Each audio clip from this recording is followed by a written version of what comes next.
Good morning, everyone. Good to see you. Thank you so much for joining us. Really appreciate you taking the time. I want to go ahead and let the folks who are also on this webinar with me introduce themselves so that you know who's in the room, so to speak. And so this will be a presentation going through everything. Folks that are joining me today are going to help monitor the chat and capture the questions and hop in if needed on any of the Q&A that we're doing. And so you've met Kevin, but we'll have him formally introduce himself. He is our moderator today and our technological guru in setting this up.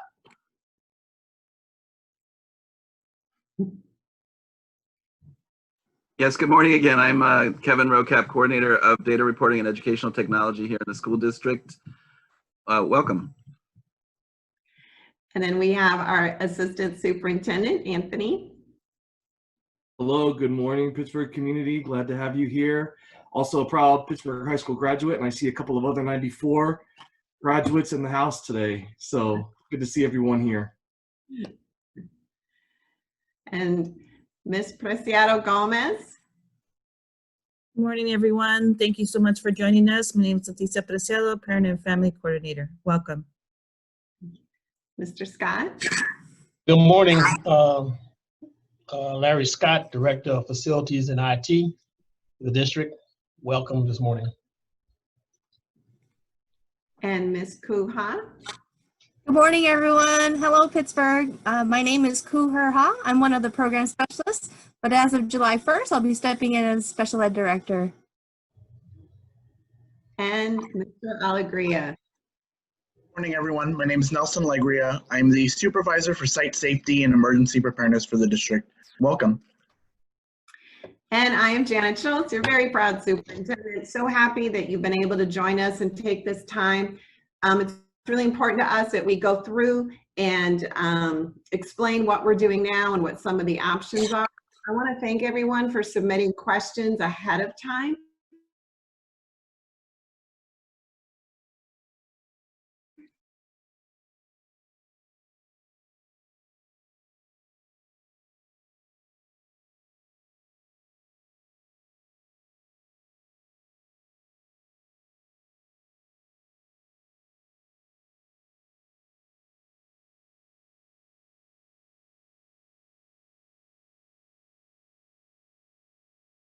And then we will write that, and I'll have that on the website and email it to you too, so that you have a document like we did with the distance learning, where you have some of the frequently asked questions in one place around the opening of schools. Okay, so I'm going to share my screen. Wish me luck. Go. And want to go to, there we go. So our planning for opening schools in PUSD, and we're going to be focused specifically today more on the safety and health.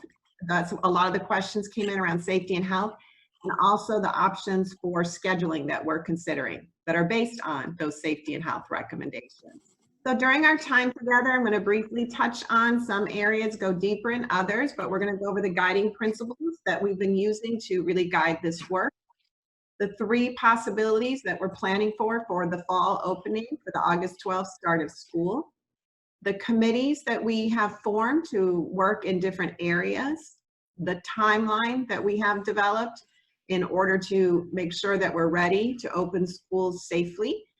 And also going over the safety and health guidelines based on the current guidance that we've received from the state and the county departments of health and the State Department of Education. Then I will go into the scheduling options that we're considering and show you a couple examples. They're examples only to illustrate it. And then we'll address some of the questions and answers that you guys are putting into the chat during this presentation. And at the end, we'd really appreciate it if you participate in a feedback poll. It helps us gather some information and feedback on the different options that we're considering and some of your concerns. Next week, we will be doing a survey for everyone, and we hope we get a great response rate with the options for, so in order to get feedback on more specifically on the options as well too. So as we look at our guiding principles, I want to make sure that everyone knows that health and safety of our students, of course, as it is always, is at the first and foremost of what we're planning for. So the state and county Department of Health has guidance and documents that they give to us and conditions for when we can open school and what conditions and practices that we need to have in place. Now, the state guidance document came out Monday, June 8th, which was 2 days ago. So we've incorporated those in. The good thing about that was that we were already planning in alignment with what the state put out, you know, knowing based on the information that the health department was putting out. I also want you to know that as a superintendent in Contra Costa County, every week, at least once a week, I have a meeting with the other superintendents across Contra Costa County and the health department and our county office of ed superintendent. And so we all meet together.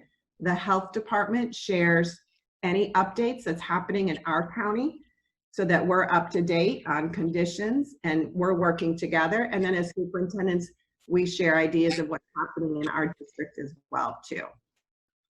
We obviously want to make sure that students are at the center of all of our decision making. Equity and flexibility and communication is going to be extra important during this time. We have to look at this work through an equity lens and seeing the needs of our students. We know that some of our students are going to have more needs than others, and we have to make that into a consideration when we develop our schedules. So for example, some of our students with disabilities may come more often to school than other students. Some of our students who we haven't seen during this time of distance learning, we may want them to come more often to get them caught up or to make sure their needs are being met. And flexibility. Things will likely change throughout the year. This is an unprecedented time. We haven't been through this, no one has before, and we have to be prepared for what could happen as we plan for school in the best way that we can. We have to be flexible in our planning to address the needs during what could be changing health conditions. All of our work that we're doing as a committee is advisory. So the Board of Education has to approve any of the plans that we do.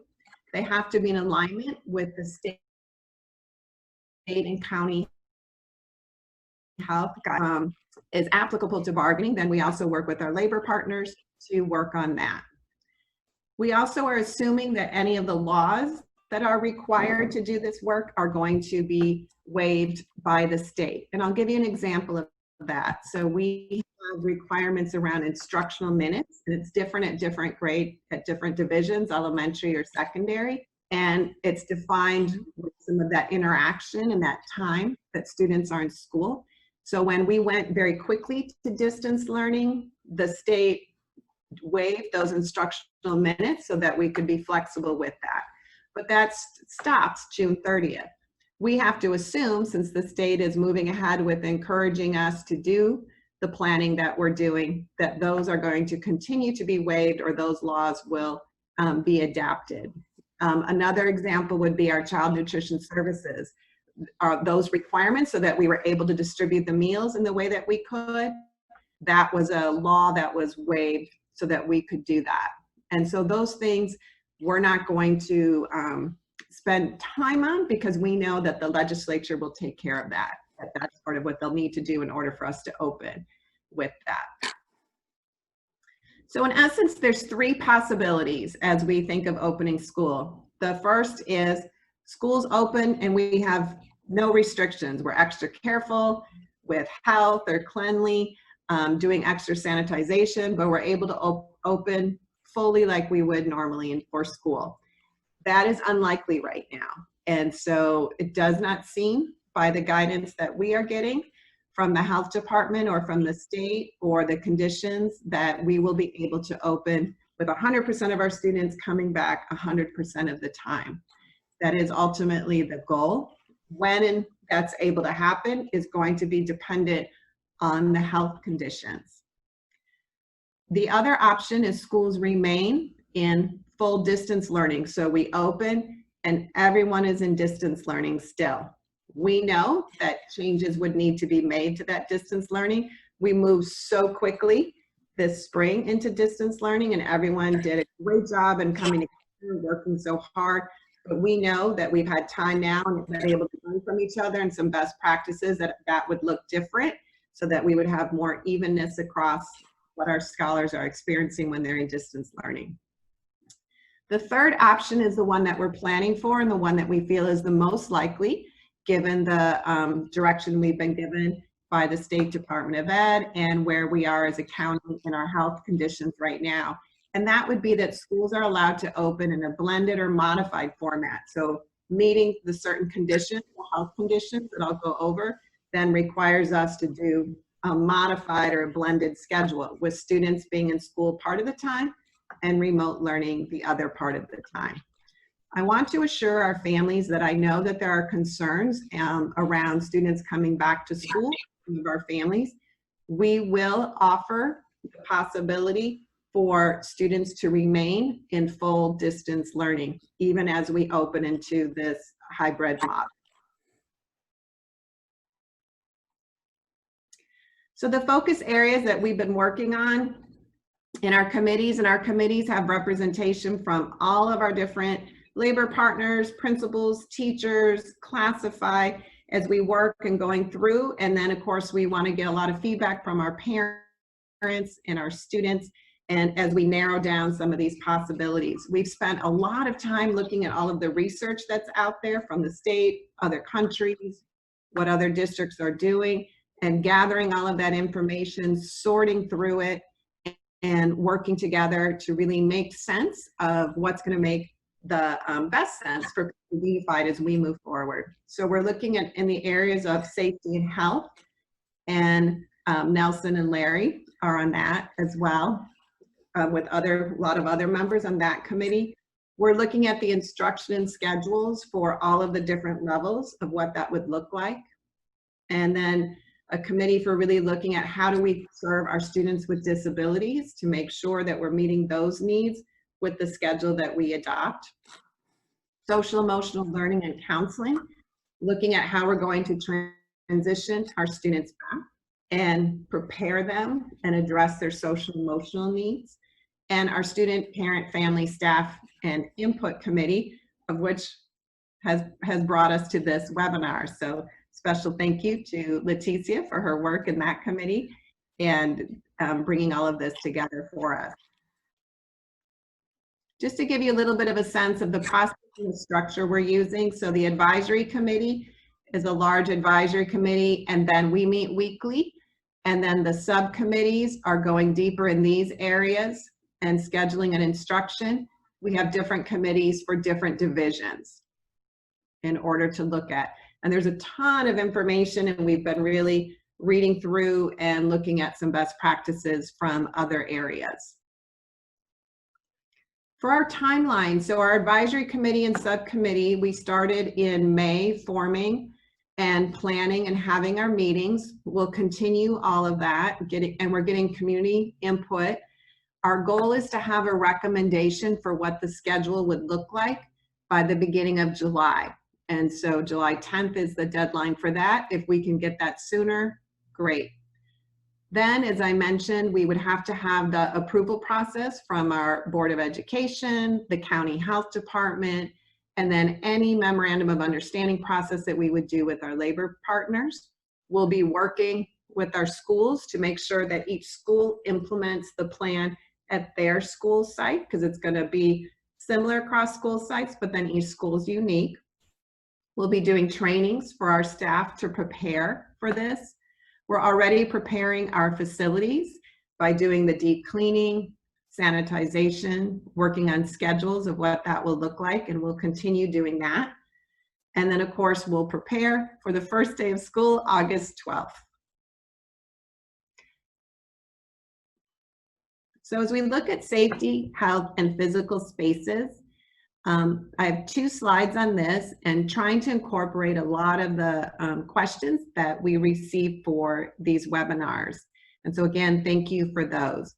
We have been working on the safety and health conditions. We've been able to see, like I said, the information the health department gives us, the state, the guidance that's happening for other businesses. So we've been able to start working on these things already in order to get prepared.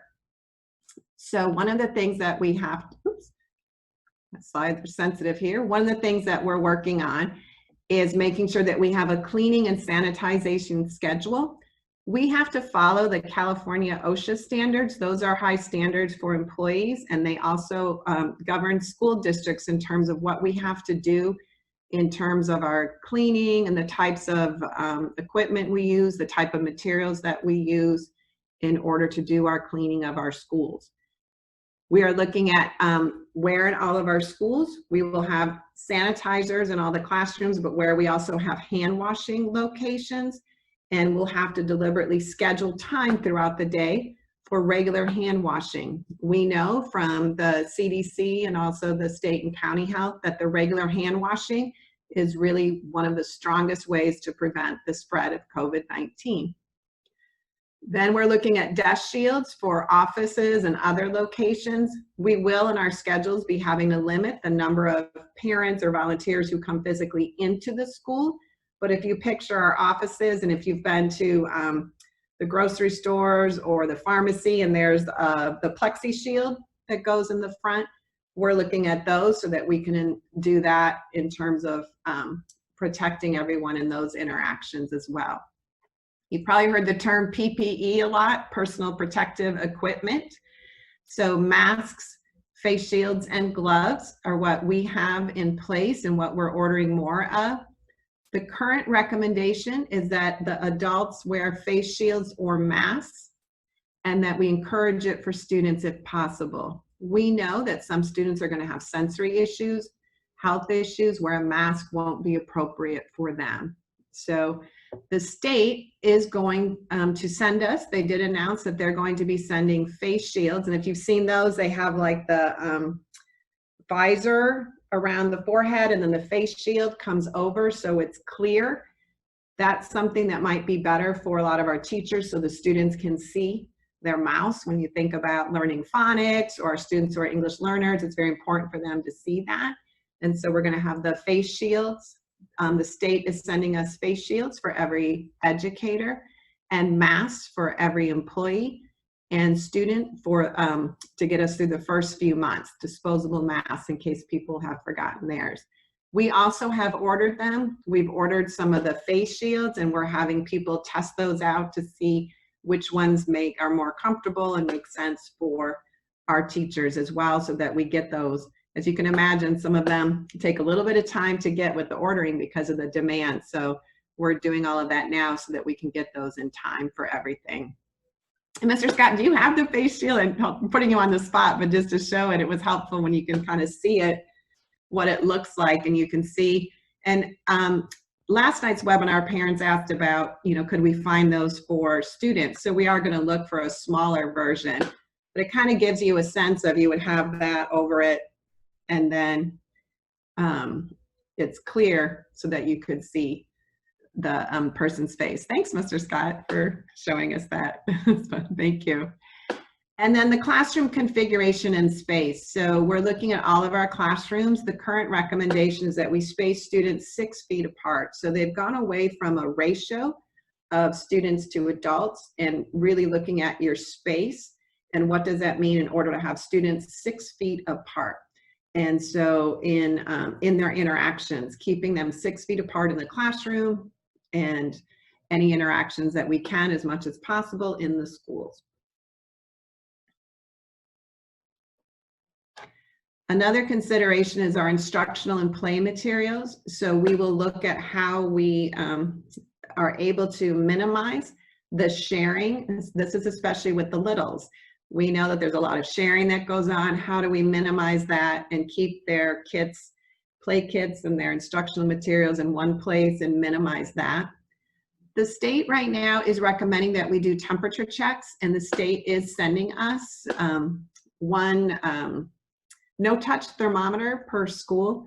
We've already ordered some other no-touch thermometers Again, Mr. Scott, I'm going to put you on the spot, but I believe they're coming in this week.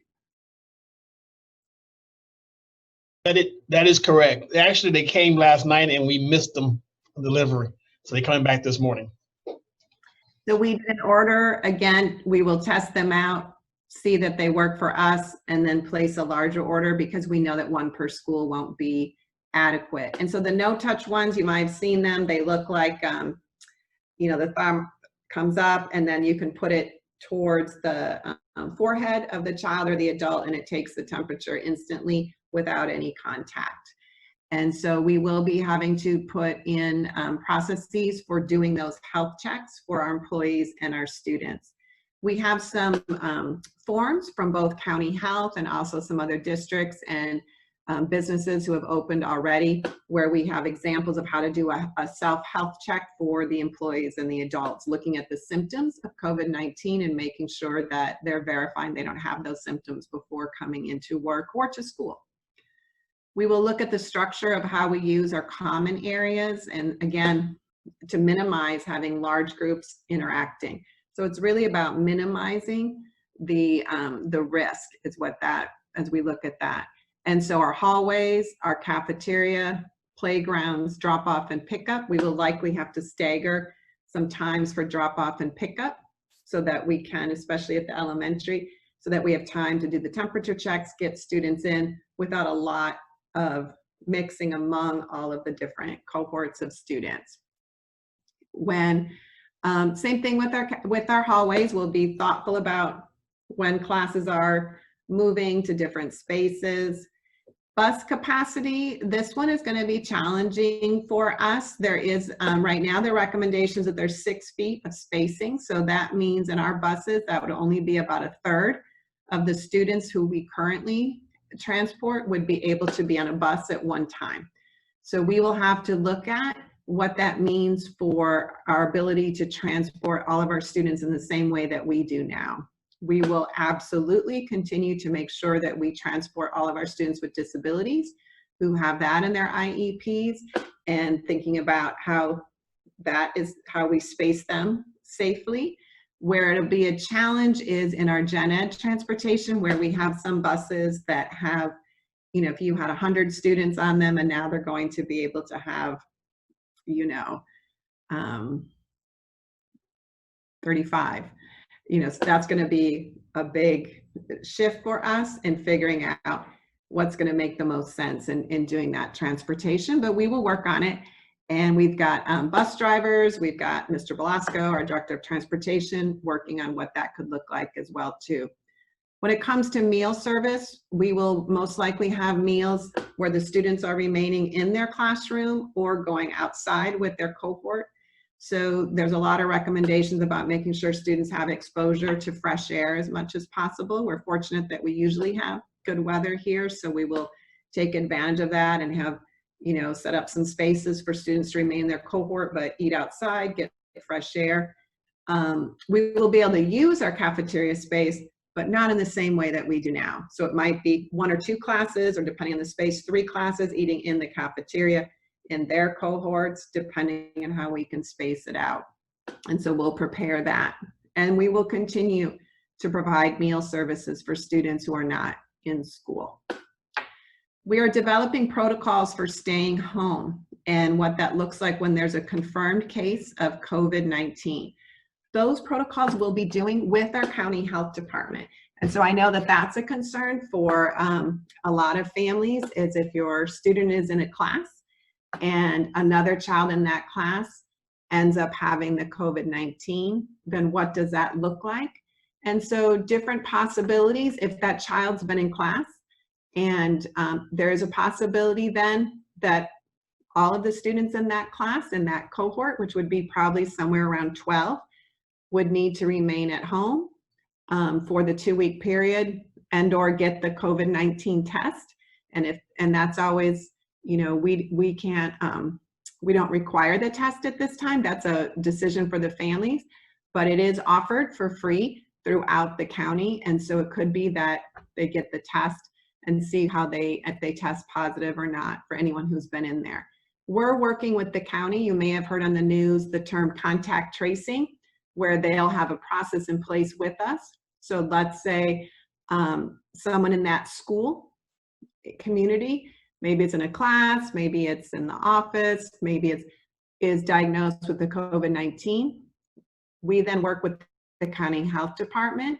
One of their people who's a contact tracer then interviews the person who is who has the COVID-19, and then anyone who could be at risk then is notified, and then we would put supports in place for continued learning if, for example, a class needed to stay home for that period.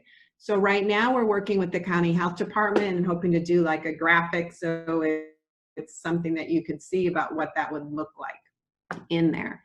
And then as our students are preparing to return to school, we want to make sure that we're developing lessons that they can see ahead of time and also as they get to school around hand washing, around social distancing.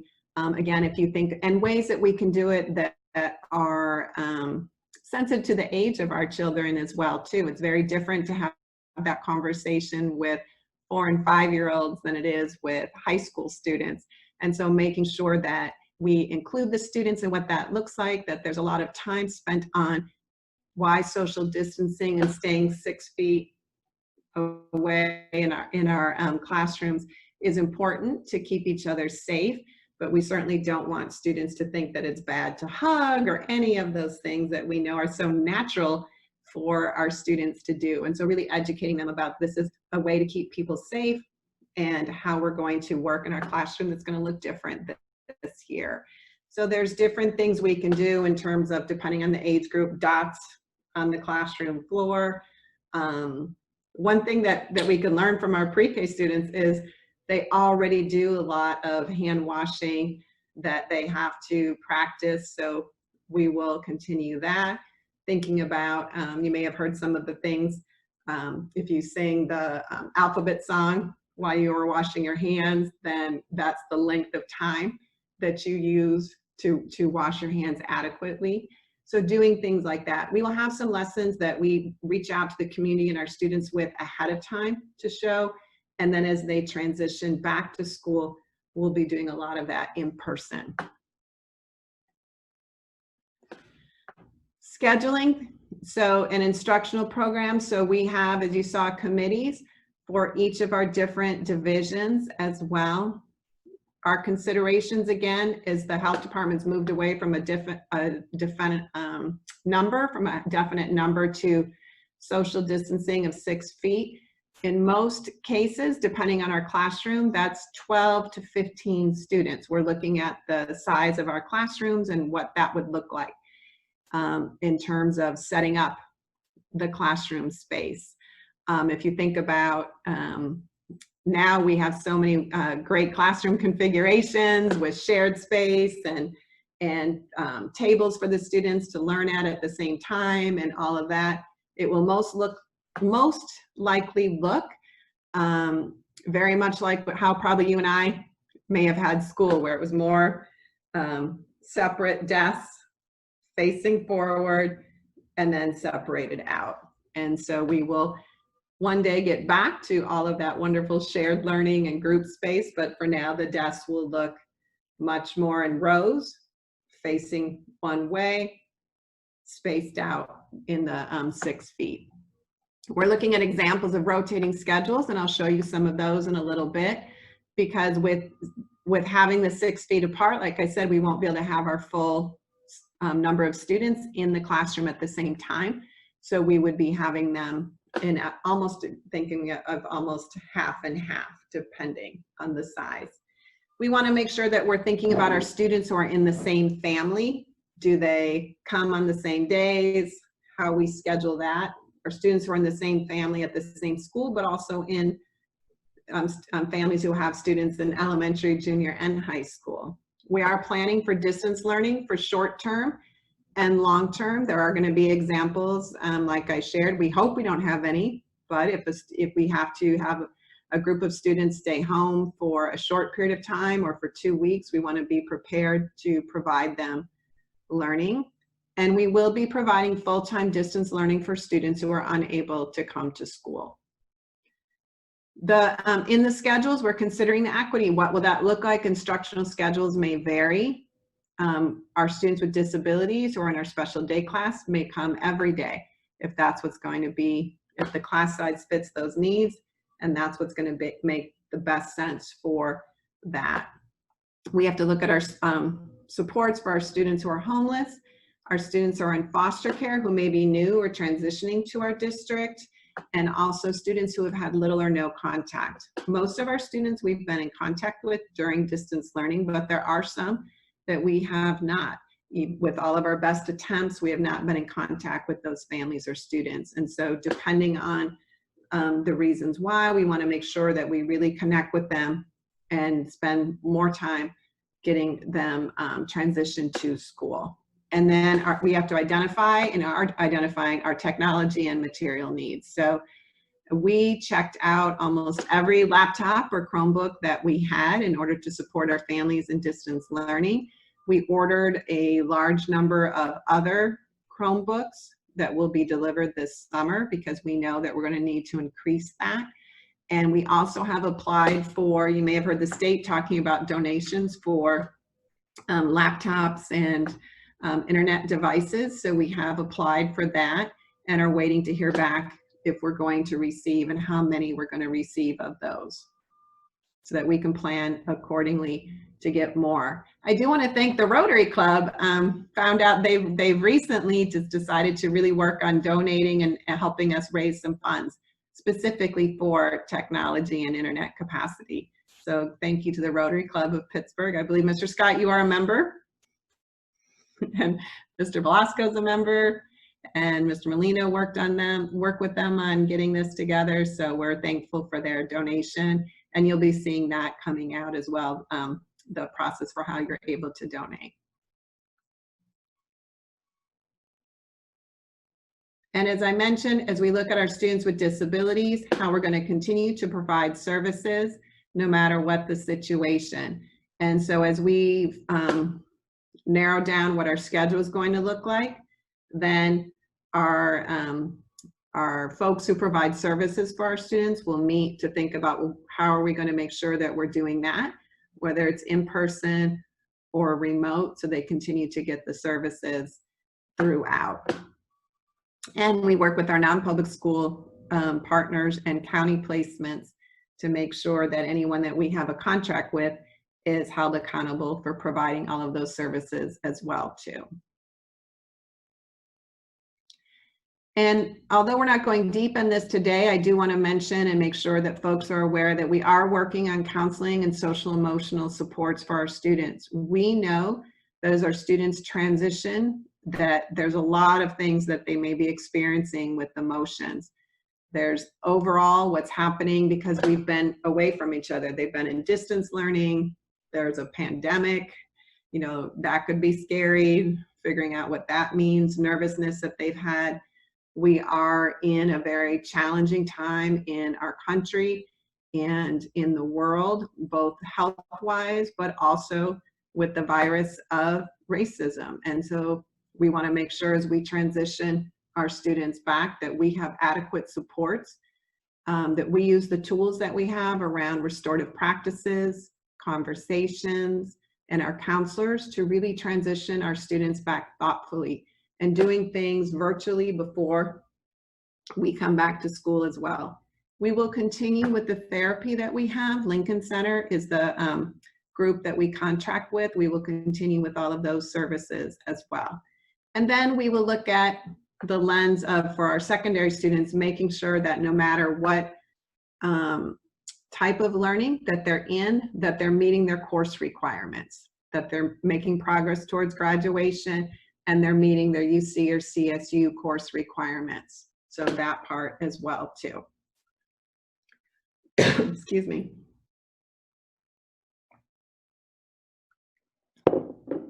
We have a whole committee working on our student, parent, family, staff feedback. And so we'll be doing surveys and the focus groups. These webinars will continue communicating.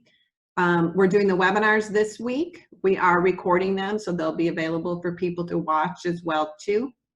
We're doing the ones in Spanish starting tomorrow, Friday, and then Saturday, we have an opportunity for an English and a Spanish language version of the webinar as well, too. Next week, we'll put out a survey that has some specific questions, and we'll be asking you to consider the type of schedules that you and your family are looking at and some other questions on that. And then we'll continue getting more information and focus groups, and hoping to do a webinar and focus group with a group of students next week as well, too. So let's talk a little bit about what some of the schedules could look like. So this is what a blended hybrid schedule at an elementary. And so it could also be, you know, at a secondary. But in essence, the concept is that you have your class, you divide that in half, and then you have group A and group B. So that teacher, if you think of elementary, has the same number of students that he or she would have. Then there's a group A and a group B. Group A is in in-person instruction with their teacher, and group B is in remote learning.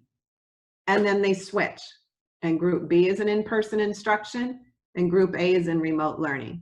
And the teacher is providing the instruction for that whole class with the group A and group B.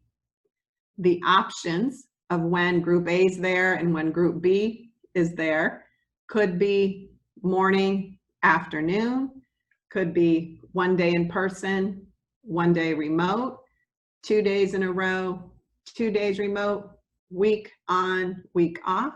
We have to consider the time period for the deep cleaning between cohorts. Our custodians are getting trained in the cleaning and what we would consider high touch areas as well too, that would be sanitized, like doorknobs, some of the student desks, the chairs, materials that they use. So our custodians are already getting training in those pieces, but that's going to take time. So we want to make sure that there's adequate time in between. And again, you'll see here, we would be providing distance learning full-time for the students who are unable to come for in-person school. In the secondary school, depending on our numbers and depending on how many students remain in distance learning full-time, we may need 3 cohorts. So in essence, same concept. Group A is an in-person instruction. So the classroom is divided into 3 groups, same group of kids it would be if we had regular school. Group A is an in-person instruction, while groups B and C are in remote learning. Group B is an in-person instruction, while groups A and the group C are in remote learning. Then group C comes in for in-person instruction, while group A and group B are in remote learning. Obviously, adding in a 3rd cohort means that there's less time per week for each student to have the in-person learning, but an example of that. So I'm going to show you an example of the schedules. These are not times, these are not anything, you know, I want people leaving saying, oh, we're going to start at this time and end at this time, just for an example to show you what it could look like if you did AM, PM. So if you had an AM group, they would come every morning. They would stay for lunch. There'd be time for the room cleaning. PM group would come for lunch, and then they would stay for a few hours. So that's one. I think some of the challenge with that is the time for the cleaning, but also transportation for parents and families. What would that look like if you have a morning and then you every day having to go for the morning and the pickup versus a full day? But that is something that we want your feedback on in one of the schedules for consideration. So the AM group, it would be the same time every day. Then they would stay for their lunch, probably take their grab-and-go breakfast with them for the next morning. The PM group would come in, have their lunch, and then stay for the other part of the day. And again, take their grab-and-go breakfast with them for the next day as well, too. Here's an example of having 2 student groups, but rotating 1 day at a time, so like an every other day. And then in this case, our campus deep cleaning would have to happen in the evening. So in essence, if you think of the 2 student groups, the A group and the B group, we'd have an A bay A day and a B day. So if it's Mondays, only students in Group A are on campus for the full day. Group B is at home distance learning. The next day, only students in Group B are on campus for the full day. Group A is at home distance learning. The next day, only students in Group A are on campus for the full day. Group B in distance learning. And so doing that alternating. There would be a day where only teachers would be on campus as a possibility and all students in distance learning. That could be a day where individual students are coming in for some supports or services. It could all, a day for the teachers to be managing the distance learning of these groups of students that they have. I have done this as a Monday, Tuesday, Wednesday, Thursday, Friday. That day could be moved anywhere in the week. This is just to show you an example of it. Here's an example of rotating for 2 days in a row and what that would look like. So again, you have your 2 student groups, Group A and Group B. They would come, Group A comes Monday and Tuesday. Only students in Group A are on that campus for the full day for 2 days in a row. And Group B is doing the teacher-directed distance learning from when they were in person, and now they're at home with work that they need to do for those 2 days. Wednesday, in this example, again, it doesn't mean that this would be the only day. It could be moved around, but Wednesday in this example would be only teachers on campus. The campus gets a deep cleaning and all students are in distance learning. And then Thursday, Friday is when our B group comes in and has 2 days in a row of time of in-person learning with their teacher or teachers, and Group A is doing their distance learning. And so just to give an example of what that would look like in those different schedules. So lots of information, I know. I'm going to ask Kevin and the panelists if there's a group of questions that they've been capturing throughout this that I can address now before we go to the polls to get some of your feedback. Yes, thank you, Janet. I can project, captured some of the questions on a slideshow so that we can project them and answer them. Some of them are similar to questions that came up last night as well. So we have some partial answers there, but we can talk about them.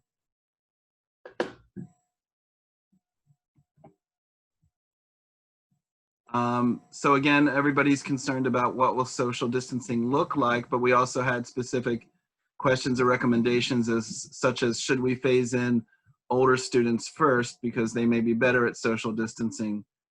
So those are the questions. That's one question. Yeah, there's different ways of looking at it, having older children first, having the younger children first in terms of the social distancing.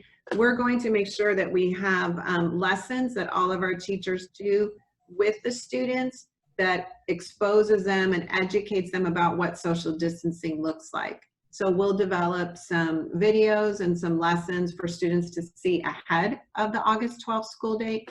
And then as they transition in, we will have probably lessons throughout the whole first week of school around social distancing, hand washing, the procedures, and also the social emotional piece of transitioning back. What does that look like depending on the age, age appropriate discussions around what it means to be socially distant, things that have happened with that, using some of the tools that we already have with our counselors and restorative justice practitioners around how we can do circles and make sure that our students have a chance to express themselves and their feelings as they go through that, and that they understand that this is about keeping everyone healthy. And again, the language with the health department is shifting to minimizing the risk. We know that children are going to want to interact. We know that they're interacting when they're outside of school as well too, depending on what they may be involved in outside of school in terms of clubs or other things with their families. So it is about minimizing that and keeping that cohort model intact. So there's different examples of how to describe it with especially the littles. that we'll have to be very, that we're already looking at and be very thoughtful about how we make sure we're able to work with them. And then we have questions about what recess will look like, because we're talking a lot about in school, but Yeah. what do we think that will look like from a recess?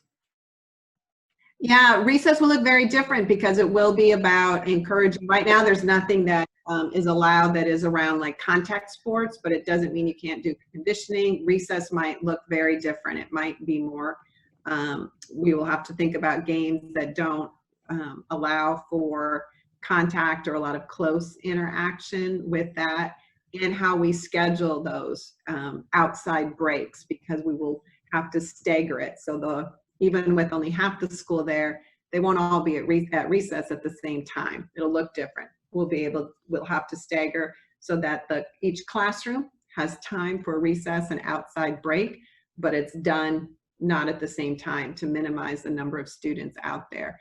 Right now, the playground equipment, we are still not allowed to use. So that's still one of the indicators from the health department that we won't have playground equipment, but that may change as we get closer to school and determining what that looks like. Okay, great. So you touched on different ways to take temperature and using scanners. So someone asked about scanners. I think that's what we're talking about with our no-touch devices. Is that true? And someone actually offered donation of their own new no-touch thermometers, and how would they do that? Absolutely. So we are going to be using the no-touch thermometers. They arrived last night, so we have to coordinate with UPS folks, and so we'll get them in our Site Support Services Center today. And then the state is also sending us no-touch thermometers, one for each of our schools. If we like the ones that we get today, we want to test them out, and if we feel they work well, then we'll do a larger order of those. And so the no-touch thermometer is just the one that you hold up, and it takes the temperature without having to have touch, and it does it quickly. If you would like to donate, that's fantastic. We would love any donations, and so we will have to set up a process for that, probably through Site Support Services, where you would be able to drop that off, and we would accept that as a donation. And we do like to recognize folks in our board reports who do donations. So if you are willing, we would want to make sure we have your name for that as well too, so that we could accept that donation publicly. So thank you.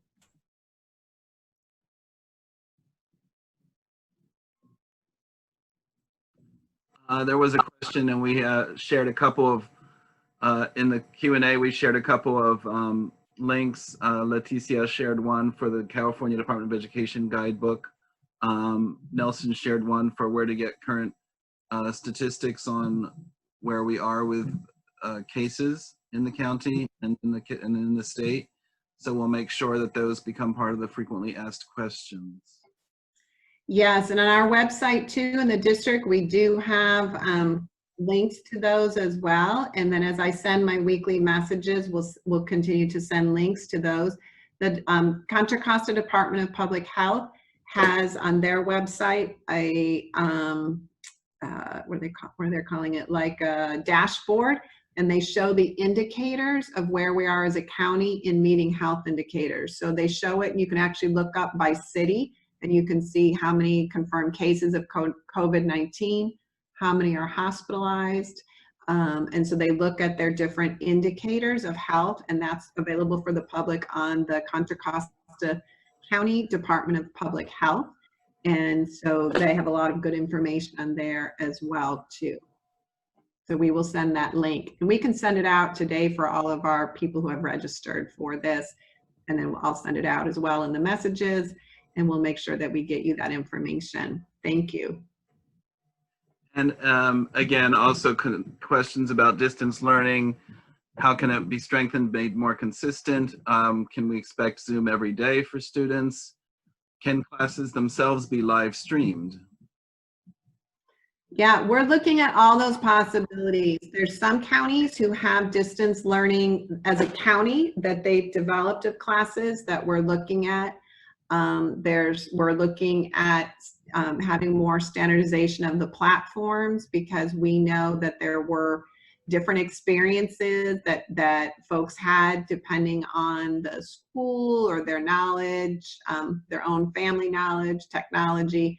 So we know that, everyone worked incredibly hard and did a great job in the situation that we were in, because it happened so quickly. But now we have some best practices to learn from each other and having more of a concrete schedule for families.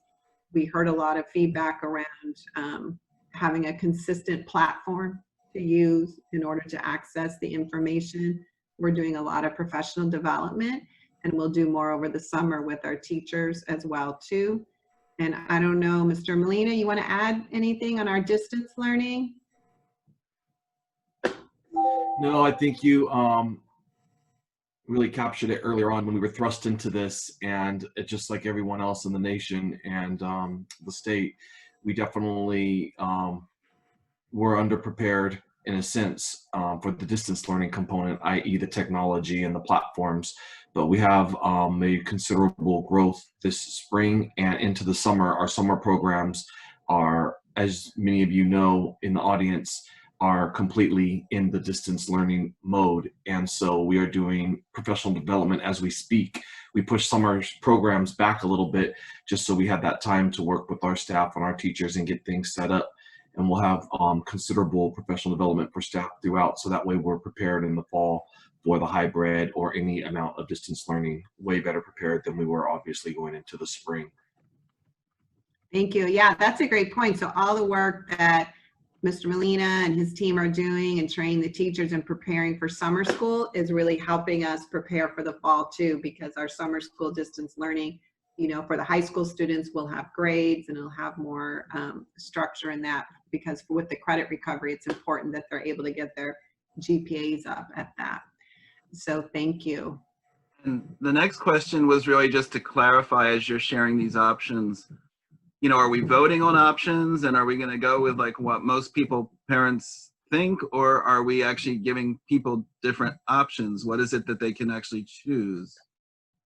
We're getting feedback on options right now and the scheduling. We will then use that feedback, use the requirements that we have to meet and what makes the most sense for everyone, and then we will decide on the schedule. Then what parents will have a choice is, are you going to send your child to that version of hybrid learning, to what that schedule looks like of in-person and remote learning? Or are you going to want to keep your child at home and have full-time distance learning? So again, all of this right now is getting us a lot of feedback. The surveys next week will give us more feedback. Our groups of teachers and educators are working on using this feedback as they look at the different schedules of what's going to make sense. We will then, our goal is to have a decision on what those schedules look like by July 10th, hopefully sooner, so that people will know and we can start planning in time. And then parents will have the choice of whether you're going to be having your child attend in-person school, that hybrid version, which is most likely. Again, this could all change with the health condition, or you want to keep your child at home full-time for the distance learning. At some point, we will ask you to make a commitment. Not sure of that date yet. It will probably be around mid to late July, so that we have time to plan. We're going to ask you to decide if you're going to be having your child at home or sending them to school, so that we can adequately prepare. When you make that decision, then that will be, we're planning for fall semester only. We are planning under the guidance of state that this will be for the fall, and we'll have to adapt to anything in the spring, but we hope for the spring semester, maybe we are all able to be back in full-time school. But as I'm talking, I just want you to make sure we're aware that we're planning for the fall.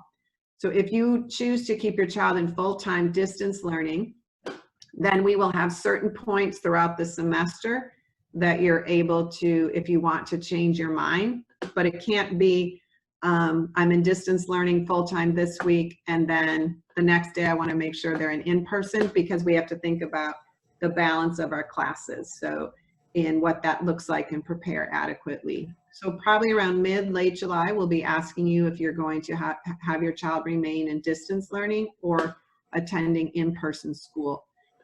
Next week, as part of our survey, we'll be asking you and we'll be asking you today too, how you're feeling about that, so we can get a sense of the sort of percent of students and families who are thinking about full-time distance learning, so we can prepare adequately. So that'll be part of the survey. That's not a commitment, but then we will be asking you in late July to make that final decision as a family, final for the start of school.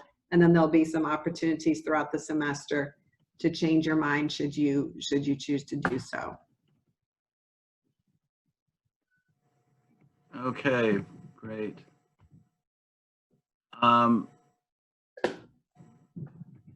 This actually, I think, came up last night. I'm not sure, maybe a little bit of this today, but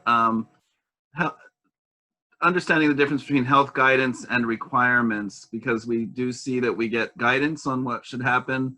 The CDC, for instance, says that kids over 2 years old should wear masks, but the county, I think more from an enforcement standpoint, doesn't see it as necessarily enforceable, so they recommend, but they don't require students 3 to 12 years old to wear masks. When will it be clear what the schools are requiring, and how does that jibe with these different kinds of requirements people may hear about? Yeah, we will have to work in close partnership with our county health. And so in those weekly meetings, that's when we kind of talk about what is this going to look like. So right now, the state's guidance, it is a guidance document, is that all adults should be wearing masks on campus or face shields, and that all students should be encouraged to. But we know that some are going to have sensory issues or health issues that are not going to allow them to do that. We will have to do a lot of education with our students, because we know it's not always comfortable to have a mask on all day. What does that look like? So we will do a lot of education around that. And we'll have to follow the guidance from the state and the county health department. So as we're creating our opening of schools plan and what that will look like, we're going to be asking the county health department to review that, make sure that we have everything in place that minimizes the risk as much as possible, so that we can have the healthiest safe space for our students. And this, a little bit of this was from last night, and then today there was some more added, but without a vaccine with flu season, why not just go to distance learning? I think we've already answered that you can choose distance learning or remote learning as an option. The other question was asked, if the vaccine does come along, will it be mandatory, or will people just be choosing to take it like the flu shot? So that's going to be a health department decision, not a school district decision, in terms of the vaccine and whether or not it ends up being mandatory for schools like some of the other vaccines are, that you have to show. That's going to be totally a decision of the health department with that. Why we're opening now and not staying in distance learning and planning for the opening is because as the state releases their guidelines and their timelines for the opening up of everything, schools are on there. So the state has said schools, and they put on there for that July, August timeframe as when schools would be able to open with these conditions in place. And so we're planning accordingly to support that, and also make sure that we do have an option for families who want to have that in full-time distance learning. The comment that's on there that I talked about last night is this: we have not surveyed our district, but I know from colleagues in some other districts in and outside of our county, there are a percent that at this time do want to remain in distance learning. So we will see what that looks like for us as well too, and then again plan accordingly. And so again, we don't know if the vaccine will be mandatory. That is a decision that is not a school district decision. That's a health department decision. So just like the vaccines that are mandatory now, when you're registering your child and you're turning those in, we don't make those decisions. That's standardized across the whole state of what you have to have. And so that will be a state health department decision about whether or not this vaccine is mandatory as part of registering for school. Okay. This was actually from last night, but some people are asking about for instance, the needs of special education students, in particular, IEPs, how that will be taken into account. This was a question about what does it mean to provide equity and how are we determining student needs? Well, Koo, since we have you on, do you want to talk a little bit about the providing services for students with disabilities? Sure. So we are meeting as a subcommittee specifically around these factors, these questions about special needs and the services in the IEPs and how to best support students who have certain services. And I think moving forward, we will have to reflect on what each, as a district-wide, how we're going to provide options A, B, and C. And if parents choose to participate in a hybrid program, I think the focus will be on specialized academic instruction in that arena. And related services, we're still working out that piece in considering how to lower the risk and exposure each cohort to each service provider. So definitely under consideration and in the works, and we don't quite have an answer yet, but moving forward, we will definitely work with the district-wide plan to best serve all of our students. Great. So yeah, so once we get on the schedule, then that subcommittee will really go deep on what does that mean for our students with disabilities? Will some be returning every day if they need it? How will we provide the related services? So we may have a hybrid model and that students are attending, but then maybe on that distance learning day, they're coming in for their speech services or their OT services and seeing what that looks like. We're looking at different examples of how we can do that. And we know that we have some students who are medically fragile who will be in distance learning the entire time as well. And so looking at some of the things that we already do with home hospital as examples to help provide services for that too. For our English learners, we'll look at our students, especially students who are coming new to the country. So we already before COVID have allocated our LCAP for students who are coming new to the country to receive a laptop and to have programming on there to help them learn English more.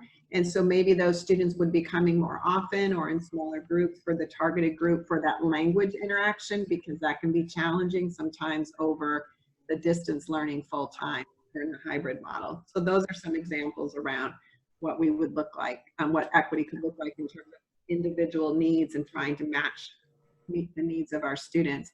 And then again, as I mentioned before, we do have students who we have not seen and connected with at all during this time. And so we may need to do more with them as they come in, if they're still in our district or what's going on with there. And that could be all sorts of different services. It could be more social services. There may be students who need more mental health services because of the situation that we've been in. And so we'll look at all of those things to meet the needs as much as possible.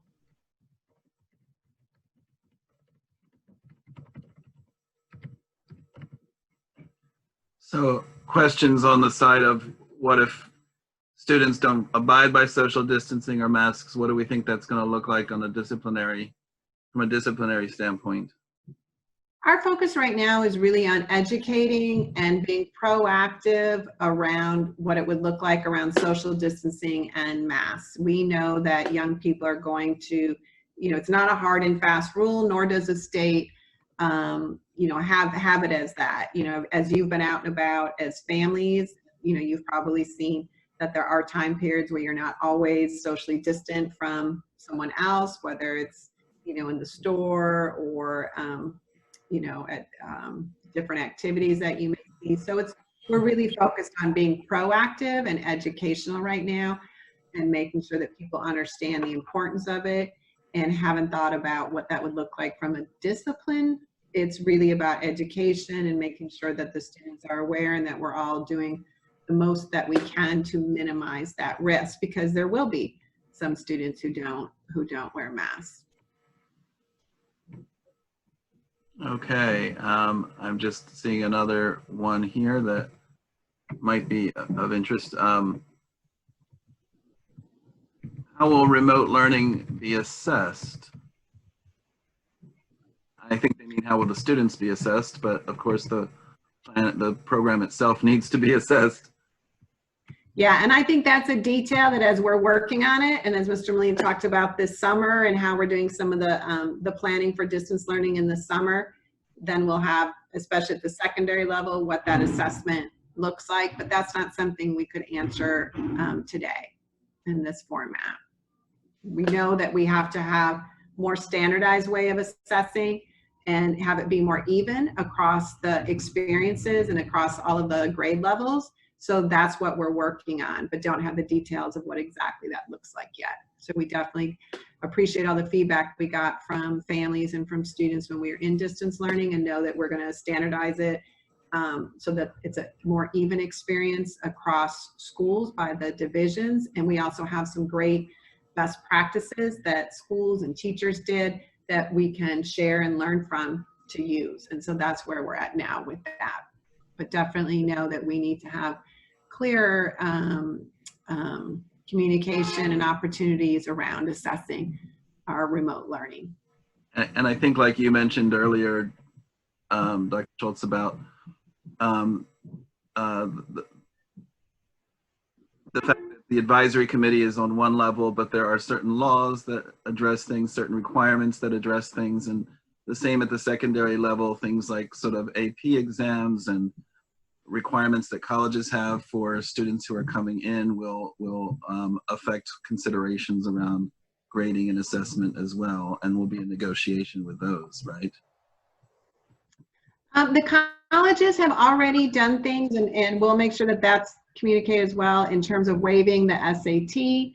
The College Board we did remote. They provided a variation of the advanced placement test that was done remotely. And so I imagine they'll be using feedback from how that went and deciding if they're going to continue that way or do a different way. I know they had some kinks, and even some of our students had to retake it because of some kinks that the College Board had in working out what that assessment was. But I thought that was really great that they were able to do and still meet the needs for our students in advanced placement to be able to take those classes and get that credit. This is more of a question from last night, but it may be helpful for some folks about after school and what it will look like. Okay, so after school, once we have the schedule for overall what our schedule looks like, then the after school programming will fit the needs of what we need to do around that schedule. So the good news is that even though there are significant, super significant budget reductions for this year, we are still getting the grants that fund our after school program. And so depending on what our schedule looks like, our after school program providers will work around that. For the summer, they are working on doing something for a number of our elementary school students virtually. I just want to be mindful of our time, and maybe, I don't know how many more questions we have, but maybe the ones that are new to this group, and we can keep these up to make sure this group we hit them, because we'd still have the poll as well too. Yes, So, no, we are. And most of these have been things that came up both last night and today. So this one has also come up today about what about schedules for parents with multiple children at different grade levels in schools. Yeah, I think that's a great point. We want to make sure that we cluster families as much as possible on the similar schedules, unless they don't want to. And so we'll work on a sort of global way of how that might work. And then it's going to be a lot of individual conversations at the different school sites in terms of the scheduling as well too. And this came up, it did come up last night, but also today, people are asking, some of these things sound like they need more staffing and other things, but we know there are budget cuts. What does that look like? It looks like we do need more funding. Absolutely, we agree. The funding cuts are extremely challenging. Our funding has been significantly cut. It was already reduced before the COVID-19. We were already in budget cuts. Probably about 3/4 of the district and the state were in budget cuts before COVID-19. Now it's more significant. The legislature is working on the budget now, so we're anticipating that there might be some adjustments and we'll have to do another budget. Hopefully that's a little more positive. We are receiving CARES fund that comes through the federal government. If you saw those stimulus packages that were passed, so the school districts are receiving some of that, the funding from that as well too, and that's the funding that we're using for purchasing, for the most part, for purchasing the equipment that we need and those types of things. It's one-time funding that has to be spent by a certain date. It's not ongoing. So staffing is challenging because we're not receiving that ongoing funding for that, but we're going to work to provide a model with the staff that we have that meets those needs as much as possible. And then one of the last couple questions, not just sports, but sports and extracurriculars. Yeah, I know. I was waiting for that one to come up as well too. So sports, extracurricular, and band, especially in our community, will have different sets of guidelines. We don't know what those are yet. So when the state released the guidance document on Monday, and we were able to hear from the state superintendent about what that looks like for schools, they said that the guidance around sports, extracurricular activities, and large things like the band, like our marching band, will be coming out in about a week. So once we get those guidelines from the state, we will incorporate that into how we can move forward. For now, we know that there are no contact sports. We don't know if that will change or not. We're not planning, yet for what that looks like. We are able and are starting to do some planning around, just like there are summer camps allowed right now for cohorts of 12 that remain together 4 weeks at a time. We are planning some conditioning at our high school level for our student athletes to do some things outside, meeting all the guidelines, parent options along the same guidelines and requirements that are in place for camps. But we have not yet received the guidance around sports, extracurricular activities, and things like our band. And so expecting to receive those in about a week, and then we'll adapt those to what that would look like in PUSD. And I guess to conclude, again, people want to know clearly kind of what are the timelines for decisions. Yeah, so we will be looking at making our decisions on the schedule, the recommended types of schedules, by July 10th, and hopefully sooner. So that's doing the feedback, the surveys, working in the committees. If we make those sooner, we will certainly move ahead sooner. Next week, we'll be putting out a survey for our families to get a sense of how many of our families at this point in time, with the information they have, are thinking about remaining in full-time distance learning, and how many will be sending their students back in some sort of hybrid model. And so that way, that'll help us give some idea. And then in late July, we'll be then having families make the decision about whether they're remaining in full-time or coming back to school, because the schedule will be in place by then.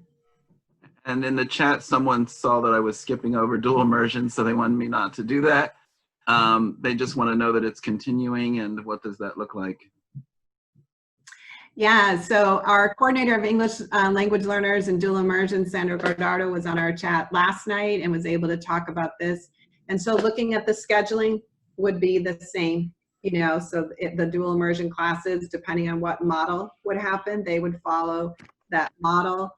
There's additional assistance and support, like through things like Imagine Learning, that will be continuing to go on, and then developing more supports for families in terms of what that looks like when they're in remote learning. She also talked about there was a library of videos that some of the dual immersion teachers have been putting together. So we talked about that best practices. And so they're going to be working over the summer to really strengthen those resources for our families and students who are in the dual immersion. Great. And just to let everybody know, we really appreciate all of the chat comments and the Q&A, and we look at those after the webinar as well and use them to craft some frequently asked questions documents, as well as sharing those with subcommittees because they raise issues that the subcommittees want to consider in their deliberations. So those are all very helpful things for us to have, and we do appreciate that, and they will be useful even if we haven't touched on every single one of your comments or questions. We will find a way to do that.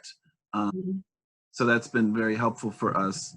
We want to see with a short poll what your impressions are right now. This is not binding, of course, but it will give us an idea of what you are currently thinking based on what you've heard. I'm going to launch the poll in just a moment. If you're joining us by phone, you may not be able to take the poll. You may be on different kinds of devices, and so the poll may look a little different depending on your device, but hopefully everybody can access it when I launch it here in just a moment. And after everyone is given a few minutes to take the poll, we will share back just the results so you get a sense also of how your fellow members are thinking. So let me launch the poll right now, and please take it.